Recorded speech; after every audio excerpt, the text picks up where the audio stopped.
त्यामुळे आरोग्यमंत्री राजेश टोपे यांनी 3 दिवस पुरेल इतकाच लसीचा साठा सध्या राज्यात उपलब्ध असल्याचं म्हटलेलं ते दुसरीकडे देवेंद्र फडणवीस यांनी केंद्राशी चर्चा करून त्वरित हा लसीचा साठा जो आहे तो रोजच्या रोज मिळतो आणि तो लवकर नवीन लसीचा साठा जो तो मिळेल म्हणजे साठा संपण्याच्या आत लस मिळेल आणि त्या संदर्भात केंद्राशी त्यांनी समन्वय करावा उगाचच आरोप करू नये असं देवेंद्र फडणवीस यांनी म्हटलेलं आहे। केंद्राशी चर्चा करून मार्ग काढावा आणि केंद्र कधीही या गोष्टीला नकार देणार नाही। केंद्र सर्वतोपरी महाराष्ट्र राज्य सरकारला सहकार्य करतंय असंही त्यांनी स्पष्ट केलंय। राज्यात लसीचा साठा हा पुरेसा असल्याचं देखील देवेंद्र फडणवीस म्हणतात।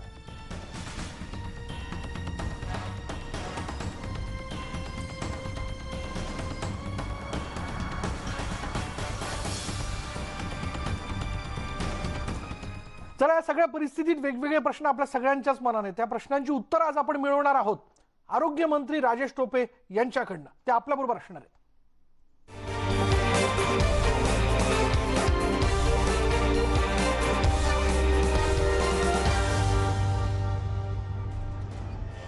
राजेश टोपेजी आपलं खूप खूप स्वागत। खरं तर आत्ता या क्षणाला प्रत्येक क्षण आरोग्यमंत्री म्हणून आपल्यासाठी महत्त्वाचा आहे कारण क्षणाक्षणाला निर्णय घ्यावे लागतात, लोकांशी संवाद साधावा लागतो, अधिकाऱ्यांना सूचना द्याव्या लागतात। तरी काही प्रश्न आहे ज्याची उत्तरं खरं तर आपल्याकडनं सर्वसामान्य जनतेला मिळाली तर निश्चितच त्यांचं समाधान होईल म्हणून आजची ही चर्चा। पहिला प्रश्न, आपण असं म्हणालात की राज्यात 3 दिवस पुरेल इतकाच लसीचा साठा उपलब्ध आहे, पण विरोधी पक्षनेता असं म्हणतात की रोजच्या रोज लसीचा हा साठा उपलब्ध होतोय, आपण केंद्राशी समन्वय साधावा, हा साठा मिळणार, तो समन्वय आपण साधत नाही असं त्यांचं म्हणणं आहे। नाही, मी देवेंद्र फडणवीसांप्रती पूर्ण आदर व्यक्त करत, ते माझे खूप जवळचे मित्र पण आहेत, आम्ही एकत्रच विधानसभेत आलेलो आहोत। मला एवढंच सांगायचं आहे की कुठेही वादाचा विषय राजेश टोपेंनी कधीही केलेला नाही।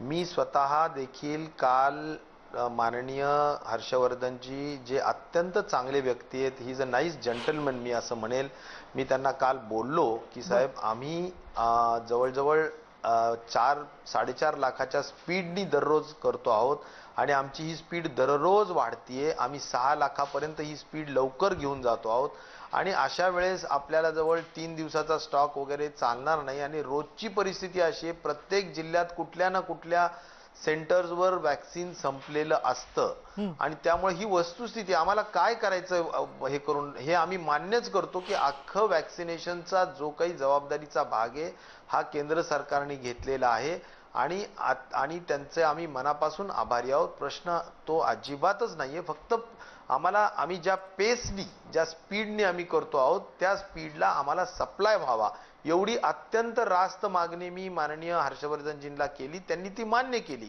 आणि मी आजची वस्तुस्थिती सांगितली की माझ्याजवळ सध्या 14 लाख वॅक्सिन डोसेस आहेत आणि ते माझ्या ह्या स्पीडनी 3 ते 4 दिवसाच्या आत संपतील।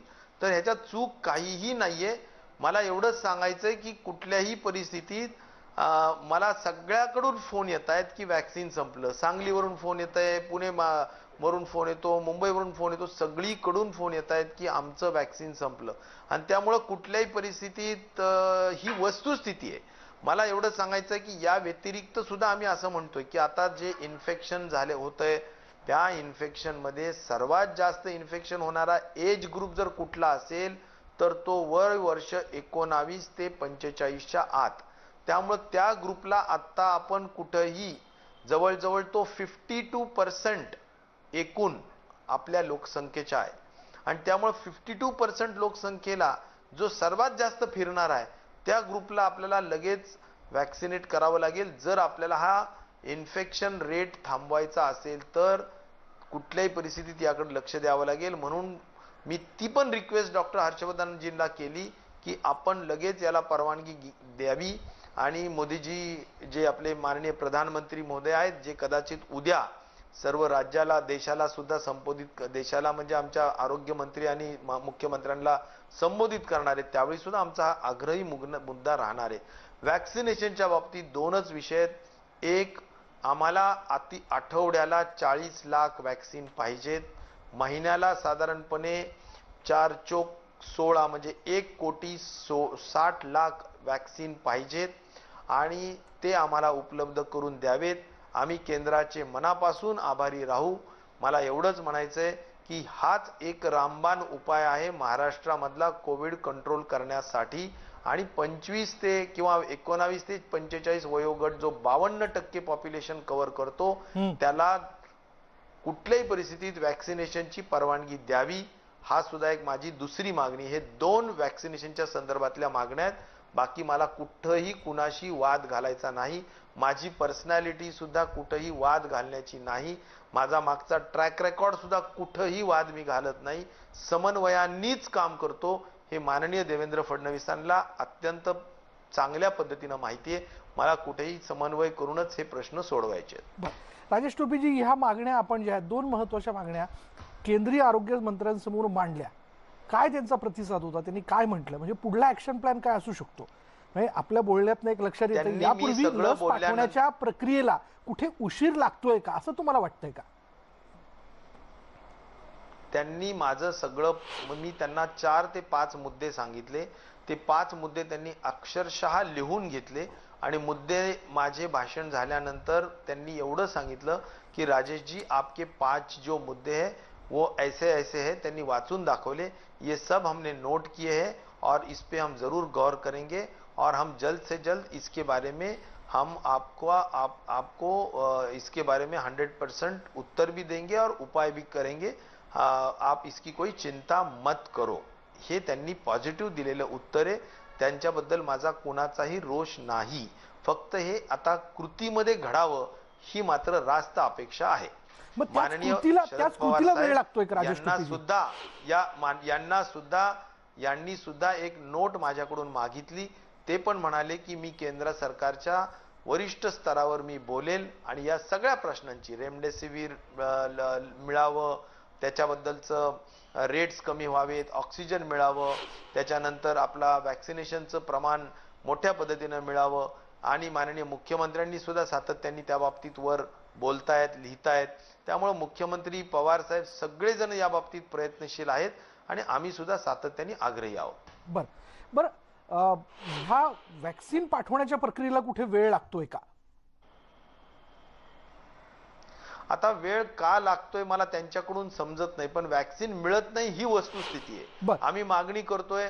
वास्तविक मला जी माहिती आहे, माझी माहिती एवढीच आहे की कोविशिल्ड पण खूप मोठ्या पद्धतीने उपलब्ध आहे आणि कोवॅक्सिन पण उपलब्ध आहे.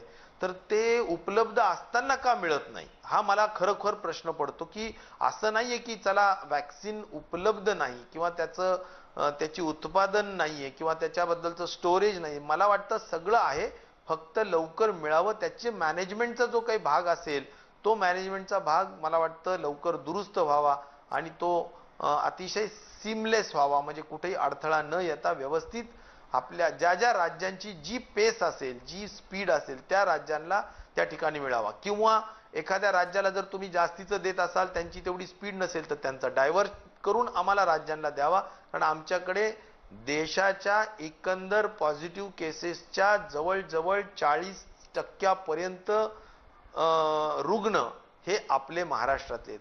आणि मग त्यामुळे आम्हाला जरा जास्त झुकतं माप दिलं, इतर जिथे कमी आहेत त्या ठिकाणी जर का कोटा जास्त दिलेला असेल तर तो कोटा कमी करून इकडे द्यावा, अशी पण माझ्या आग्रहाची विनंती राहणार आहे. त्या केंद्राच्या वतीने तर स्पष्ट करण्यात आलंय की सगळ्यात जास्त लसींचा साठा महाराष्ट्राला दिला जातोय आणि त्याचबरोबर विरोधी पक्षनेते असं देखील सुचवत आहे की यामध्ये जर समन्वय करायचा असेल तर राज्याने आपला एक माणूस, विश्वासातला माणूस दिल्लीत बसवावा, जेणेकरून या प्रक्रिया लवकरात लवकर पार पडतील. याबद्दल आपण काय विचार करताय? निश्चित प्रकारे ते म्हणतायत त्या गोष्टीला महत्त्व देऊन आम्ही एखादा व्यक्ती स्वतंत्र त्या ठिकाणी बसवू, ताबडतोबीनं बसवू. परंतु आम्ही त्याबरोबर एक मागणी अशी पण केली होती की हाफकिन आमच्याजवळ एवढी मोठी इन्स्टिट्यूट आहे, ती खूप सक्षम आहे आणि ती खूप करोडो म्हणजे वॅक्सिन्स बनवू शकते, महिन्याला करू शकते, वर्षाला करू शकते. आणि त्यामुळे मला असं म्हणायचं की तो प्रस्ताव जो आम्ही दिला होता तो पण अद्याप केंद्राने मान्य केलेला नाहीये. त्याच्यावरही विचार जर झाला तर वॅक्सिनचे डोसेस वाढायला याच्यात अडचण येणार नाही. त्यामुळे आमचे अनेक प्रस्ताव आहेत. आम्हाला लवकर वॅक्सिनेट करून घ्यायचंय, ही मुख्य आमची महत्त्वाची गरज वाटते. कारण वॅक्सिनेट केल्यानीच सध्या आमच्या भागातला कोरोना दुरुस्त होईल असा आमचा विश्वास आहे. डॉक्टर राजेश टोपेजी, साधारण दिवसाला वॅक्सिन दिली जाते, दिवसाला वॅक्सिनचा साठा आपल्यापर्यंत येतोय की 2-3 दिवसाच्या अंतराने येतोय? नेमकी प्रक्रिया काय?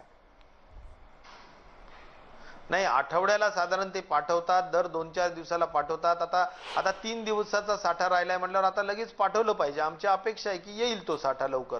तर तो साठा जरा जास्त दिवसासाठी पण यावा आणि जास्ती संख्येने यावा आणि लवकर लवकर यावा. हा सगळा म्हणजे त्याच्यामध्ये ज्या वेळेस आम्ही म्हणतोय की आम्ही 6 लाख करू, तर आम्ही 6 लाख करणार म्हणजे करणार. आमची रोजचा रेकॉर्ड आहे आणि तो अपलोड होतोय, तो रिअल टाइम डेटा अपलोड होतोय आणि कोणीही केंद्राच्या पथकाने येऊन इथे कोणत्याही सेंटरवर जाऊन बघावं. कुठेही स्टोरेज होत नाहीये, नुसतं स्टोरेज करून ठेवलंय आणि आम्ही संपलं असं म्हणतोय, अशातला अजिबात प्रकार नाही. सगळीकडे वापरल्याच जातोय तेवढा, त्यांचा डेटा तेवढा अपलोड होतोय, हे मला या ठिकाणी म्हणायचं. आणि सगळ्यात महत्वाची बाब म्हणजे महाराष्ट्रामध्ये वेस्टेजचं प्रमाण देशाच्या ॲव्हरेज 6% पण महाराष्ट्रात फक्त 3% आहे. त्यामुळे महाराष्ट्र वॅक्सिनेशन मध्ये चांगलं काम करू इच्छित आहे, काम करत आहे. आम्हाला प्रोत्साहन द्या, आम्हाला बळ द्या, आम्हाला आमच्या पाठीवर हात म्हणजे थाप मारा. आम्ही आणखीन जास्त पुढे जाऊन काम करू, जेणेकरून देशाचं चित्र सुद्धा एकंदरच ऍक्टिव्ह जे काही पेशंट्स वाढलेले त्याच्यामध्ये सुधारेल. मग यात हात कोण आखडता घेत आहे? म्हणजे आपण तर मागणी करताय, मग ही प्रक्रिया जलद गतीने होण्याच्या संदर्भात हालचाली होत नाहीयेत का? शेवटी केंद्राचा हा मॅन्डेट आहे, केंद्राची जबाबदारी आहे, केंद्राने हे सगळं द्यायचंय. आमच्या पदरात पडल्यानंतर आम्ही ती पटकन त्या सेंटर्सला वितरित करणार आणि वॅक्सिनेशन होईलच या बाबतीतली खात्री करणार. आमच्या पदरात पडेपर्यंत मला वाटतं केंद्राची जबाबदारी ती त्यांनी चोख पार पाडावी अशी आमची विनंती आहे. आमच्या सचिव डॉक्टर व्यास यांनी सुद्धा पत्र लिहिलेलं आहे. आम्ही सुद्धा VC वर विनंती केलेली आहे. मला वाटतं ह्यापेक्षा तुम्ही म्हणत असाल किंवा देवेंद्र फडणवीस साहेब म्हणत असतील तसं आम्ही एक स्पेशल माणूस दिल्लीमध्ये बसवून ठेवू. अडचणीचा काही विषय नाही, समन्वय अधिक चांगला करू आणि लवकर वॅक्सिन प्राप्त करून घेण्याचा प्रयत्न करू. पण आपल्या बोलण्यात एकूण असं दिसतंय की ही प्रक्रिया चोखपणे पार पडत नाहीये, असं काही आहे? आता मी जी वस्तुस्थिती आहे तेवढीच सांगतोय की आमच्या हातात पडलं की आम्ही लगेचच ते डेसिमिनेट किंवा खाली डिस्ट्रीब्युशन करून टाकतो आणि आमच्या हातात पडलं पाहिजे, ते वेळोवेळी आमच्या हातात पडलं पाहिजे. मी आज तुम्हाला वस्तुस्थिती सांगतो, 14 लाख उपलब्ध आहे. 14 लाख म्हणजे दर दिवशी 4.5 ते 5 लाखाच्या दृष्टीनं आमच्याजवळ 3 दिवसाचा स्टॉक आहे. दुसरा मुद्दा तो रेमडेसिवीर इंजेक्शनच्या संदर्भातला फार जुना मुद्दा. गेल्या वर्षी देखील आपण ह्याच सगळ्या कालावधीमध्ये एक साधारण 4-5 महिन्याने रेमडेसिवीर या इंजेक्शनच्या विषयाला घेऊन चर्चा केली होती. त्याचा तुटवडा किंवा लोकांनी डिस्ट्रीब्युटरच्या दुकानाच्या बाहेर लावलेली लाईन, हे सगळं चित्र आपण बघितलं होतं. आताही तसंच होताना दिसतंय. एकीकडे एका कंपनीचं रेमडेसिवीर हे साधारण 900-950ला, दुसरीकडे तेच रेमडेसिवीर दुसऱ्या कंपनीचं 5-5.5 रुग्णांना परवडणार कसं हे? आणि हॉस्पिटल देखील सर्रासपणे प्रिस्क्राईब करताना दिसत आहेत. मला असं म्हणायचं की रेमडेसिवीरच्या बद्दलचा जो विषय झालेला आहे तो अतिशय वस्तुस्थिती आहे. सध्या आम्हाला 50,000चा डोस मिळतो, तो सगळा रोजच्या रोज कंझ्युम होतो. मला असं वाटतं 2 विषय त्यातले महत्वाचे आहेत. एक तर जो वापर व्हायला पाहिजे तो प्रायव्हेट हॉस्पिटलमध्ये जरा फार इररॅशनल होतो.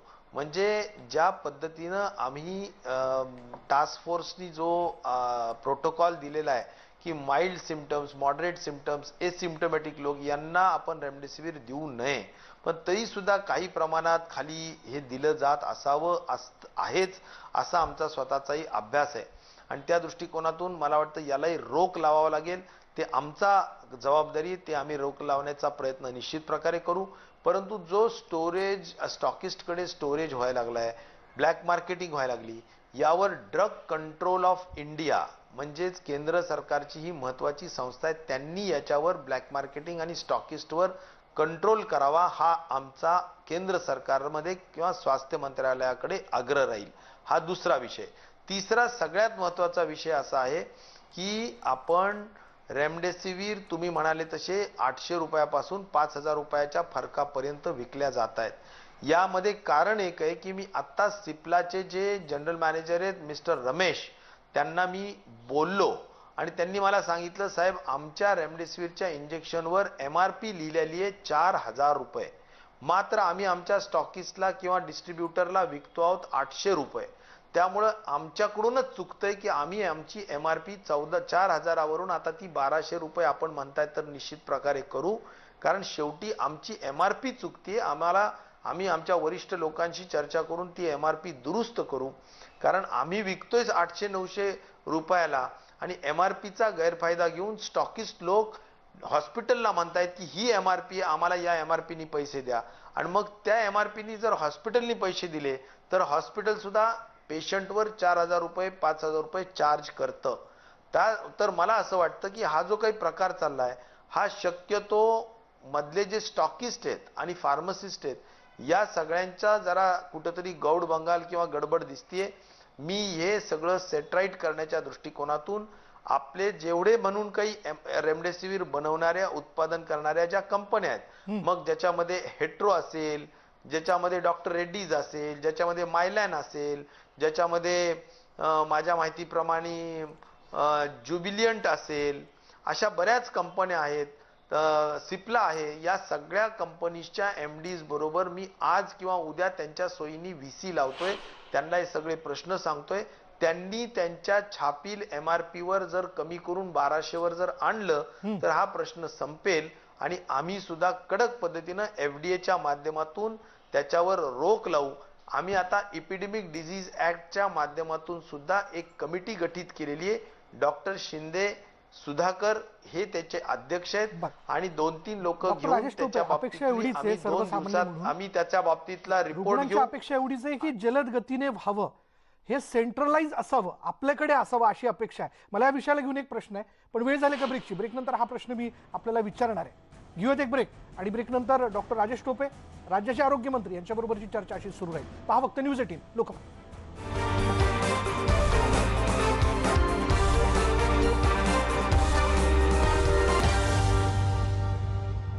आणि राज्याचे आरोग्यमंत्री राजेश टोपे आपल्याबरोबर आहेत. राजेश टोपेजी, थेट मुद्द्यावरती येतो की ब्रेकपूर्वी आपण रेमडेसिवीर इंजेक्शनच्या विषयाला घेऊन बोलत होतो. या वेगवेगळ्या कंपन्यांचे हे रेमडेसिवीर इंजेक्शन्स एका ठिकाणी राज्य सरकार ताब्यात का घेत नाही? म्हणजे त्याला सेंट्रलाइज करणं, म्हणजे जी नफीखोरी करण्याचा प्रयत्न मधला मनुष्य करतोय ते होणार नाही.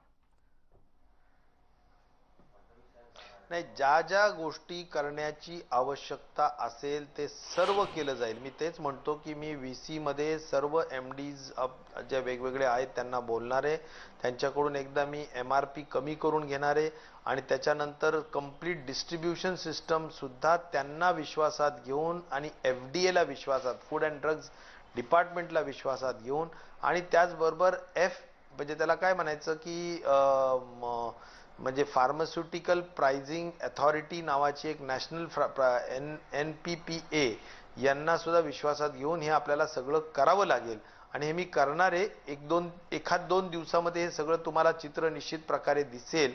आणि डॉक्टर शिंदे यांची एक कमिटी मी गठीत केलेली आहे, जी कमिटी या संदर्भातली रेट फिक्सेशन करेल. त्यामुळे रेट पण फिक्स करून पाहिजे, आपल्याला सप्लाय पण व्यवस्थित मिळाला पाहिजे. ह्या दोन्ही गोष्टी झाल्या पाहिजे. ही सध्याची काळाची सगळ्यात महत्वाची गरज आहे. 1 ते 2 2 दिवसाच्या आत नक्की होईल. मॅक्झिमम 2 दिवसात होईल. मॅक्झिमम 2 दिवसात. म्हणजे जनतेने संयम ठेवावा. 2 दिवसात याबद्दलचा इमिजिएट इफेक्ट असेल. अगदी 2 दिवसापर्यंत. तसं तर आम्ही असोसिएशनला सांगितलेलं आहे, फार्मसी असोसिएशनला, की 1400च्या वर कोणीही विकू नये. आता काही लोक विकतायत, काही लोक गैरफायदा घेतायत, तर काही आता त्याला आता अपवाद असू शकतात, पण आमचा प्रयत्न आहे की ह्याला कॅपिंग करायची आणि कुठल्याही परिस्थितीत रेमडेसिवीर ही ब्लॅक मार्केटिंग होता कामा नये आणि मुबलक प्रमाणात उपलब्ध झालं पाहिजे, या दृष्टिकोनातून प्रयत्न आमचे आहेत. राजेश टोपेजी, माझ्याकडे शेवटचे 2 मिनिटं आहेत. जाता जाता सध्या ऑक्सिजन बेड मिळत नाहीयेत, व्हेंटिलेटर, हा गोंधळ पुन्हा एकदा वेगवेगळ्या ठिकाणच्या जम्बो कोविड सेंटरमध्ये दिसायला लागलाय.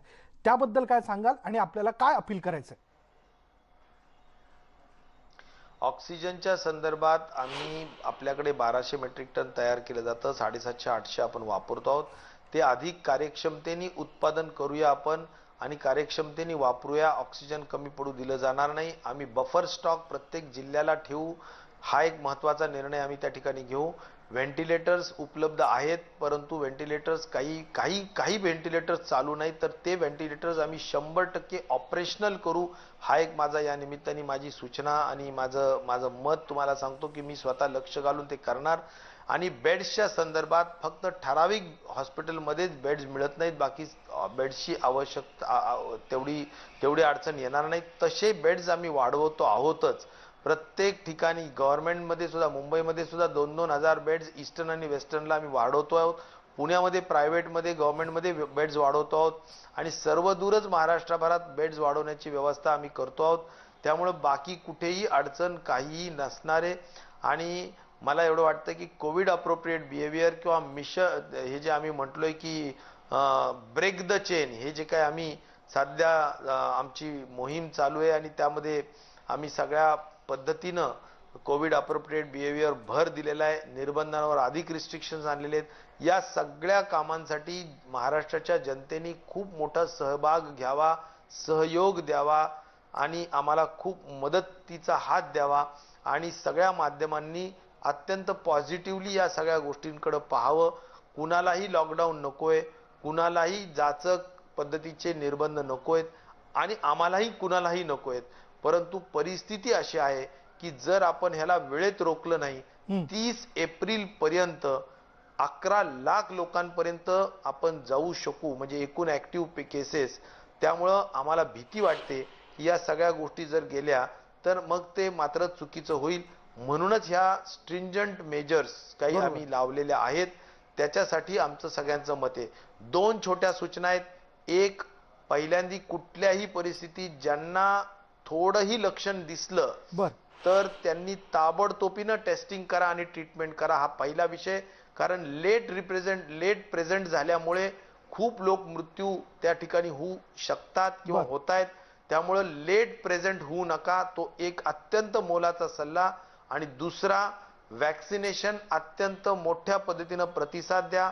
छोट्यातल्या छोट्या सब सेंटरवर सुद्धा वॅक्सिनेशन आम्ही ठेवलेले आहे आणि शहरात सुद्धा वॅक्सिनेशन मोठ्या संख्येने आपण केंद्र उघडलेले आहेत.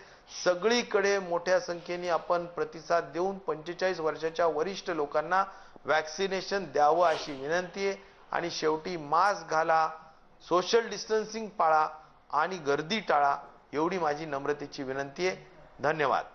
धन्यवाद आमच्याशी बोलल्याबद्दल. आरोग्यमंत्री म्हणून आपण स्वतः फील्डवरती आहात, त्यामुळे हे सगळं काम करण्याकरता आणि पुढल्या एकूणच वाटचालीकरता आम्ही शुभेच्छा व्यक्त करतो. लवकरात लवकर हे नियंत्रणात येईल या विषयाला घेऊन आपण लवकर संवाद साधू या क्षणकात. यानंतर इथेच थांबणार आहोत. पहा फक्त न्यूज 18 लोकमत.